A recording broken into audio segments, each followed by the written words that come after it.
먼저 읽었습니다. 잠언 보세요겠죠. 우리가 현대인들이 살면서 우리 건강 많이 생각하지 않습니까? 건강을 많이 생각하는데 특별히 한국 사람들에게 우리 짜게 먹지 말라, 짜게 먹지 말라, 짜게 먹지 말라. 그래서 세계 건강, 세계 보건기구에서도 사람이 일일 섭취해야 될 소금의 양을 정했습니다. 그게 양이 얼마인지 여러분 혹시 아세요? 생각해 보셨나요? 그게 양이 뭐냐면 소금 하루에 우리가 권장량이 5g이에요. 5g이 감이 없잖아요. 5g이면 어느 정도냐면 우리가 티스푼이죠. 티스푼 한 땅에 꽉 채운 거. 그게 5g이에요. 그거 하루에 그것만큼 먹어야 돼요. 더 이상 먹어도 되겠지만 몸에 안 좋다. 근데 한국 사람은 잠을 또 많이 잠잖아요. 그래서 간장 같은 경우는 5g에 해당하려면 이 티스푼으로 2티스푼 정도면 그게 5g. 그리고 고추장, 된장 있잖아요. 그건 얼마냐면 티스푼으로 5스푼 정도 그러면 그게 5g. 하루 다 먹는 거예요. 감은 아직도 안 오는데 도대체 그럼 얼마만큼 먹어야 이게 하루 권장량이냐? 근데 한국 사람 우리 라면을 좋아하죠. 한국 사람 라면 세계에서 최고로 좋아하는 나라가 한국 사람인데 한국 사람 1년 평균 먹는 라면 양이 70개입니다. 그런데 이 라면 한 봉지가 들어있는 소금의 양이 5g이에요. 하루 먹어야 될 걸 라면 한 봉지 먹으면 다른 거 먹을 거 없는 거예요. 가뜩이나 우리는 한국 음식에 다 양념해서 먹잖아요. 그래서 특별히 조심해야 됩니다. 그래서 라면을 하나 먹는데 생라면만 먹는 게 아니라 만약에 김치까지 먹는다. 그러면 뭐라고 권을 하냐면 라면 하나에 충분히 오늘 하루 먹어야 될 소금의 양이 되기 때문에 스프 반만 넣어서 주십시오. 그러겠습니다. 김치에 소금이 있어서 그렇죠. 그러면 또 복잡해지죠. 소금량 계산하고 우리 또 뭘 먹을 수 있겠어요? 먹을 게 없단 말이에요. 다 일일이 계산하려면. 그러나 정말 우리 현대인들, 특별히 미국에서 사는 우리 자동차를 많이 타고 다니기 때문에 운동량이 절대 부족합니다. 그래서 식탁 위에 있는 음식 먹고 싶은 대로 다 먹으면 해롭다. 의사 선생님들이 말씀을 하시죠. 특별히 이 소금 말이죠. 2012년 작년 12월에 한국에서 일어난 일입니다. 이 계모가 시댁과의 갈등 때문에 남편의 아이들 12살 남자랑 10살짜리 딸이 있었는데 얘네들한테 밥에다가 소금하고 같이 비벼서 먹게 해요. 매일 토하지 않는 목적으로 어떻게 먹어요? 토하면 때리고 해가지고 억지로 먹였어요. 근데 작년 12월에 그 중에 한 명 10살짜리 딸아이가 소금 너무 과다 먹어서 나트륨 중독, 소금 중독으로 해서 얘가 심장에 쇼크를 받습니다. 그래서 죽습니다. 그만큼 소금이 안 좋은 거예요. 슬픈 일인데 그렇습니다. 그래서 건강하게 살기 위해서는 식탁에 있는 이 음식 조절이 너무나 필요하지요. 그걸 오늘 성경 본문에서도 얘기를 하고 있는 겁니다. 6절에서 8절. 그런데 오늘 성경이 말씀하시는 것은 소금기 있는 거 짜고 매운 거 먹지 말라 그게 아니에요. 뭐냐면 6절에 악한 눈이 있는 자의 음식을 먹지 말며 그의 맛있는 음식을 탐하지 말지어다. 대저 그 마음의 생각이 어떠하면 그 위인도 그러한즉 그가 내게 먹고 마시라 할지라도 그의 마음은 너와 함께 아니함이라. 내가 조금 먹은 것도 토하겠고 내 아름다운 말도 헛된 대로 돌아가리라. 여기 있습니다. 6절에 뭐라고 그랬어요? 악한 눈이 있는 자다 그랬어요. 근데 이 악한 눈이 있는 자를 영어 표현을 보냐면은 구두쇠라는 표현을 썼습니다. 그러니까 구두쇠 집에 초대받았다고 한번 생각해 보는 거예요. 음식을 잘 차려놨어요. 이것저것 먹으라고 해요. 불안해서 먹을 수 있어야지. 성경이 말하는 거죠. 그런데 그런 사람은 대접을 해주는 거 함부로 먹지 마라. 나중에 그거 먹고 내가 그때 우리 와서 이런 거 먹었는데 꼬투리 잡혀. 그리고 아유 맛있습니다 맛있다고 칭찬하고 먹었다가 나중에 그것 때문에 오히려 더 복잡해지는 게 있으니까 조심해서 먹어라. 그런 사람들 앞에 가면 불구사 앞에 가서 함부로 많이 먹지 마라. 언젠가 제가 한국에서 있을 때 TVB 텔레비전에서 코미디 봤는데요. 젊은 남자가 그 여자가 데이트를 나갔습니다. 이 여자가 남자한테 이것 좀 사달라 저것 좀 사달라 이것 좀 사달라 저것 좀 사달라 돌아다니면서 다 사달래요. 밥도 맛있는 데 사달라 그래요. 남자 그냥 좀 다 줬습니다. 그리고 저녁에 해 떨어지고 나서 밥 먹고 나서 공원 벤치에 앉았죠. 달빛 은은하게 비치고 있는데 남자가 갑자기 종이 꺼내가지고 뭘 써요. 여자가 감동 먹었습니다. 나를 위해서 멋있는 사랑의 시를 하나 쓰나 보다 하고 모르는 척하고 남자는 그러죠. 자기 지금 뭐해? 남자가 이래요. 너한테 오늘 얼마 썼나 돈 계산하고 있어. 여러분이 여자는 사실 우리 모르죠. 남자가 그냥 돈을 얼마 썼는지 모르지만 여자라면 말이에요. 데이트 한번 나갔는데 나한테 남자가 자기한테 무슨 돈을 썼는지 뭐 사줬다 일일이 다 명세서 적는 사람. 이 사람은 같이 더 나가겠어요. 데이트하고 싶겠습니까? 안 먹고 말지 안 만나고 만나.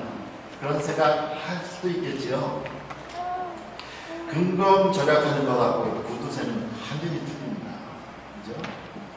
무엇이든 아껴서 다른 사람을 돕는 사람이 있는가 하면 오직 자신만을 위해서 돈을 모으는 사람이 있습니다.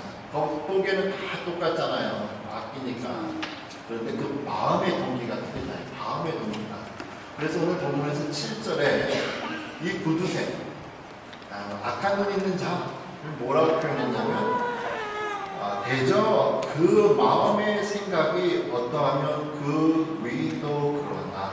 영어 성경에 보니까 For he is a kind of man who is always thinking about the past. 항상 돈만 생각하는 사람이에요. 비용만 생각하는 사람이에요. 그런 사람이 다 있죠. 이런 사람들이 결국에는 다른 사람들 위해서 돈을 쓰는 것 같지만 돈 생각하고 있죠. 딴 생각하고 있으니까 받아먹는 사람도 불안해요. 불편합니다. 이건 모래알을 씹는 거죠. 차라리 안 먹고 싶은데 내려놨으니 안 먹을 수도 없고 괴롭다 이거예요. 매일같이 생각하는 게 마음의 생각의 중심은 돈 중심입니다. 돈. 제가 아는 장로님 계신데요. 성함이 미국에 계신데 성함이 조성돈 장로님. 조성돈 장로님. 그러니까 돈이니까 영어는 우리는 라스네임을 기르잖아요. 퍼스트리에서 그거는 미리 뭐가 되냐면 조성돈 이제 성돈 조로 안 하고 성을 안 쓰고 그냥 이름 편하게 돈조. 돈조. 그게 그분 실제 영어 이름이에요. 근데 우리 장로님이 이사 아이가 있는데 아이가 중에 한 명이 지금 목사님인데요. 목사님이 있는데 저랑 같이 공부했는데 이분 뭐 한국말 이름이 뭐냐면 만희예요. 만희. 조만휘. 그래서 이분의 아들 이름은 뭐냐면요. 만희조. 아버지는 돈 줘. 아들은 더 달라고 많이 줘. 이거 웃자고 하는데 실제 이름입니다. 그러나 제가 사랑하는 성도들, 우리가 사는 이유가 뭐예요? 돈 때문이 아니잖아요. 돈이 우리를 다스리는 것이 아니라 우리가 돈을 다스려야 합니다. 돈이 우리를 다스리면 우리는 소금을 많이 먹어서 끝에 죽는 그런 것처럼 돈의 노래는 우리가 혼내 죽을 수도 있습니다. 그래서 한국의 손봉우 교수님이 그리스도인이 하나님의 마음으로 다른 사람을 사랑하기 위해서 우리에게 필요한 것을 이렇게 이야기하고 있습니다. 아가페의 사랑, 하나님의 사랑인데 하나님의 사랑을 이루려는 사람은 단순히 다른 사람을 도와주고 다른 사람의 이익을 도모하는 것으로 만족할 수 없다. 다른 사람을 그리고 사회 전체를 궁극적으로 이롭게 하여야 하며 그 가장 기본적인 조건은 절제 있는 생활을 하는 것이다. 그 절제는 감정, 언어, 권력, 명예, 행동에도 가해져야 하겠지만 오늘날처럼 모든 것을 돈으로 평가하는 문명에서는 소유욕에 가장 우선적으로 행사되어야 한다. 소유욕의 절제에 실패한 사람이 사랑을 실천한다는 것은 실제로 불가능하고 따라서 그의 삶이 보람있고 가치있게 될 수는 없다고 말하고 있죠. 1987년도에 지어진 책에서 쓰고 있습니다. 오늘 성경 본문 우리가 이렇게 돈에 대해서만 얘기했는데 계속 읽어보면 29절에서 35절에서는요. 우리를 다스리는 것이 돈 말고 또 하나가 있는 게 뭐냐? 소개하기를 술로 표현하면서 술 이야기를 술 얘기를. 이 부분을요. 우리가 읽은 성경 말고 현대인의 성경이라고 다른 성경 한국 번역판이 있는데 그걸로 제가 한번 읽어보겠습니다. 같이 화면에 있는데요. 화를 입은 사람이 누구이며 슬픔을 당하는 사람이 누구인가? 다투는 자가 누구이며 불평하는 자가 누구인가? 이유 없이 상처를 입는 사람이 누구이며 눈이 충혈된 사람이 누구인가? 바로 이들은 술집에 틀어박혀서 계속 술타령만 하는 자들이다. 포도주가 아무리 붉고 잔에서 번쩍이며 잘 넘어갈 것처럼 보여도 너는 그것을 쳐다보지 말아라. 결국 그 술이 뱀같이 너를 물 것이며 독사처럼 너를 쏠 것이다. 내 눈에는 이상한 것이 보이고 정신이 혼미하여 괴상한 소리를 짓거릴 것이니 너는 돛담배에 몸을 싣고 바다 한가운데서 이리저리 밀려다니는 사람 같을 것이다. 그리고 너는 나를 때려도 아프지 않고 나를 쳐도 감각이 없다. 내가 깨면 다시 술을 찾겠다 하고 말 것이다. 고 이야기하고 있습니다. 우리는 무엇인가에 의해서 다 취해서 살고 있죠. 돈에 취하든지 술에 취하든지 뭐에도 하여튼 취해서 살고 있습니다. 그런데 우리 기독교인에게 하나님의 사람에게 신약성경 에베소서 5장 18절이 우리에게 취해야 할 것, 우리는 술과 돈에 취해서 사는 것이 아니라 이것에 취해서 살아야 된다 말씀합니다. 술 취하지 말라. 이는 방탕한 것이니 오직 성령으로 충만함을 받으라. 좋은 차는요, 좋은 엔진이 그 안에 있습니다. 좋은 컴퓨터는 좋은 프로그램이 그 안에 있습니다. 좋은 사람은 그 안에 예수님이, 성령님이 있습니다. 그 사람의 중심에 돈이나 술이나 여자, 남자 이런 이성간의 관계들, 명예가 있으면 겉은 번지르하고 좋아 보이지만 나쁜 엔진이 있는 차와 같습니다. 나쁜 엔진이 있으면 가는 데마다 오염 만들죠. 그렇습니다. 그래서 성경은 아까 7절에 대저 그 마음의 생각이 어떠하면 그 위인도 그러한지, 이것을 다른 영어 성경에서는 어떻게 해석했냐면 아까는 그 사람은 돈만 생각한다 했는데 다른 영어 성경으로는 그는 그 안에 항상 자기만 생각한다 라고 이야기하고 있습니다. 우리가 생명 충만한 삶을 살기 위해서는요, 예수님이 우리의 중심에 와 계셔야 합니다. 우리 예수님은 오늘도 우리의 마음의 문 속에 들어와 계시기를 원하시죠. 우리가 예수님과 함께 풍성한 삶을 사시기를 원하신다는 거예요. 그래서 요한계시록 3장 20절 이렇게 말씀합니다. 볼지어다 내가 문 밖에 서서 두드리노니 누구든지 내 음성을 듣고 문을 열면 내가 그에게로 들어가 그로 더불어 먹고 그는 나로 더불어 먹으리라. 예수님이 우리 안에 들어오시려고 문을 두드리고 있다. 우리 마음 안에 들어오려고 문을 두드리고 있다. 여러분, 특별히 한국 사람들, 우리의 몸무게 다 아시겠지만 우리 심장의, 우리 마음의 무게 아시죠? 우리 마음의 무게가 얼마죠? 깜짝 놀라면 마음이 누구네 때문에 내근이래요. 내근. 몸은 천근만근인데 마음은 내근인데요. 예수님이 우리 마음에 들어오고 노크라는지 어떻게 하냐 이거예요. 어떻게? 무슨 소리가 들리나요? 노크하는 소리가. 우리 사람들은 문제가 생기면 기도하게 되어 있습니다. 하나님 찾게 되어 있습니다. 그래서 학생들이 시험 기간이 되면 평소하던 것보다 더 많이 기도하는 거예요. 위험이 처했습니다. 아까 기도와도 하셨지만 우리의 삶이 잘 될 때요, 하나님 찾기 정말 힘듭니다. 그런데 모든 것을 잘 될 때 하나님을 찾지 않으니까 하나님께서 우리 보고 하나님 찾으라고 문제를 일으키게 했어요. 큰 문제를 일으키겠죠. 우리 삶 속에서 큰 문제가 나면 깜짝 놀라잖아요. 심장이 막 두근두근 거리잖아요. 이 두근두근 거리는 문제가 크면 클수록 요동칩니다. 이게 바로 우리 예수님이 같이 너 안에 좀 들어가게 하자. 또 깨닫지 못하니까 사건과 사고를 통해서 깨달으라고 들어오려고 하신다라는 거죠. 물론 욥기에도 봤듯이 모든 문제가 다 그런 건 아니죠. 그러나 많은 경우에 그렇다는 거예요.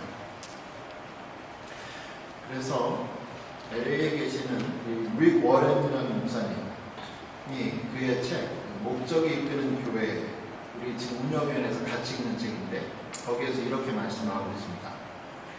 하나님은 사람들의 주의를 끌기 위해서 이혼의 아픔, 사랑하는 사람의 죽음, 실직, 재정적 어려움, 결혼과 가정생활의 문제들, 외로움, 원망, 죄책감, 그리고 기타 많은 스트레스 등 온갖 종류의 정서적 아픔을 사용하신다. 두려움이나 불안감에 빠져있는 사람들은 종종 자신들의 고통을 줄이고 공허함을 메우기 위해서 자신들보다 더 위대한 그 무엇을 찾기 시작합니다. 한국의 대표적인 야당 민주당이죠. 민주당. 정대철 씨라는 분이 민주당 상임의원입니다.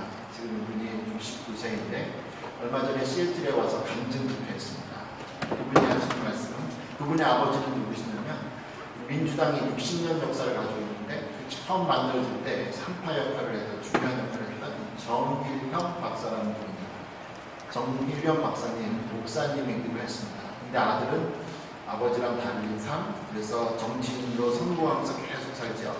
그러다가 2004년에 정치자금법 위반으로 1년 6개월을 복역하게 됩니다. 감옥에 갔죠. 거기에서 교도관을 통해서 성경을 하나 전달받게 됩니다. 인생에 정말 바닥을 쳤습니다. 아버지가 어마어마한 사람이었고 어머니도 그랬는데 그런 사람이었고 정치인으로 승승장구하다가 정치법 위반으로 감옥에 갔을 때 교도관이 준 성경책 읽고 예수님 만나고 용서했습니다. 혹시 여기 이 자리에 계신 분 가운데 아직 예수님을 마음에 모시지 못하고 믿으시지 못하신 분들 있다면 예수님 믿으십시오. 마음을 모시고 예수님 받으라 주십시오. 사실 제가 금요일부터 갑자기 여기 편통이 너무너무 아파가지고 너무너무 아팠어요. 금요일부터 자고 일어나도 아프고 어저께도 너무너무 아프고 오늘 아침에 자고 일어난 게 6시 30분인가 너무너무 아팠어요. 강단에 가야 되는데 교회에 가야 되는데 눈도 사실 너무 아파요. 근데 제가 아파서도 기도는 한 번도 안 해봤어요. 근데 오늘 아침에 너무너무 아프니까 침대에서 누워가지고 혼자 안수기 됐잖아요. 하나님 너무너무 아픕니다. 제가 못 볼 것을 눈으로 범죄하는 게 있다면 용서하시고 하나님 너무 아픕니다. 죽으십시오. 제가 이렇게 정말 기도했거든요. 잠깐 10초 정도 누른 순간 기도하는데 다 낫고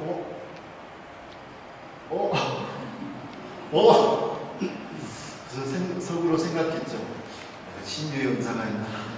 그래서 눈도 너무 아파가지고 정말 눈이 빠지더라고요. 그래서 막 회개도 얼마나 많이 했는지 몰라요. 예수님께서 여자를 보고서 능력을 품는 자마다 마음에 죄를 너의 오른 눈이 그 오른쪽 눈이 뭘 잘못 봤어 뽑아. 이번 주간에 그 마태복음을 외우면서 너무너무 하나님 혹시 오늘 아침에 제가 이번 주간에 눈으로 보고 꼴꼴 보고 있으면 정말 공손하시고 좀 낫게 좀 해주셨어요. 지금 아프겠어요? 안 아프겠어요? 사람이 아프면 하나님 찾게 되고 아픕니다. 그래서 아침에 자전거 타고 교회에 한 2시간 있다가 가까이 왔는데요. 여러분, 매 맞고 하나님 찾을 수 있어요. 그러나 더 현명한 사람들은 다른 사람들이 그런 교처럼 게 크지 않아도 됩니다. 우리 예수님이십시오. 또 이미 예수님을 여러분 마음에 모신 분들에게 말씀드리죠. 빈술에다 요란하다는 말이 있잖아요. 내 안에 비록 예수님을 모셨다고는 하지만 예수님이 내를 찾지 않는다. 이게 무슨 뜻이냐? 결정을 내릴 때마다 내 마음대로 해. 어떤 사람은 아까 7절에서 그러한 사람은 속안에 있는 사람이 그 위에 있는 그런 사람이다. 자기만 생각한다. 충만한다는 사람, 술 취한 사람은 술이 자기를 다스린다. 돈에 취해서 다스린 사람은 돈이 자기를 다스려요. 마음이 예수님이 있는 사람. 그러나 성령으로 충만하지 않은 사람은 어떠한 결정을 내릴 때 내가 하고 싶은 대로 한단 말이에요. 내가 하고 싶은 대로 말하고 내가 하고 싶은 대로 살지요. 그래서 성령 충만하게 가서가 예수님을 모셔드려라. 그 얘기는 모든 결정하는 것마다 모든 말하는 것마다 예수님 앞에 휘어잡혀서 충만한 사람, 예수님 성령에 충만한 사람, 하나님이면 어떻게 하실까? 그러한 결정을 내리고 살아라 라는 것이죠. 사랑하는 성도 여러분, 성령 충만을 위해서 기도하십시오. 구하고 두드리고 찾으라. 말씀하신 우리 예수님 분명히 말씀하셨습니다. 성령을 간구하는 자에게 주시지 않겠느냐. 여러분 자신을 위해서 성령 충만을 위해서 기도하십시오. 여러분의 삶 속에서 하나님의 말씀이 충만하도록 말씀 충만한 삶을 살도록 기도를 하십시오. 그러면 여러분은 성령과 말씀이 충만한 사람이 될 것입니다. 그러면 세상의 돈이나 여자, 명예를 따르는 삶이 아니라 하나님을 기쁘게 하시는 삶을 사시게 될 겁니다. 우리는 비록 연약해서 많은 결심하지만 세상의 평안함과 욕심을 따라 살기 쉽게 되었습니다.